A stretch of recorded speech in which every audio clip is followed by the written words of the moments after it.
नाथ बंधु मैंने शुभ सकाळ शुभ अभिनंदन।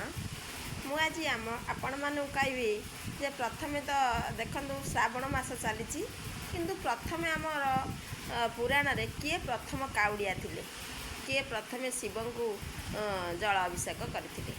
देखंतु जेतेबेले समुद्र मंथन होइतिला सेतेबेले हलाहल विष बाहर कौन सी देवता कि असुर कहीं नबाकू चाहू नथिले से विष को जितेबाला से भगवान शिव स्वयं से विष को पान कले एवं पान करने द्वारा तांकर मुंड देह हाथ जलिला।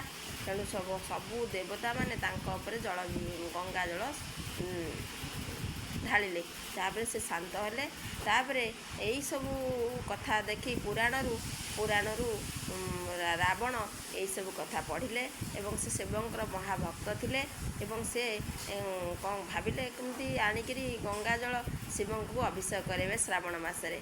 प्रथम तांकर तो लंका पाखे कौन सी गंगा नदी था, बहुत दिन यात्रा कला से गंगा नदी को यात्रा करी आणिकी शिव लिंगरे से गंगा जल को स्थापन कले एवं से श्रावण मास थिला एवं से प्रथम काउड़िया थिले एवं रावण होचंदी प्रथम काउड़िया जे कि शिवलिंग रे प्रथम जल अभिषेक करते। यदि मो वीडियो भल लगे लाइक शेयर सब्सक्राइब करेंगे। रहुची जय जगन्नाथ।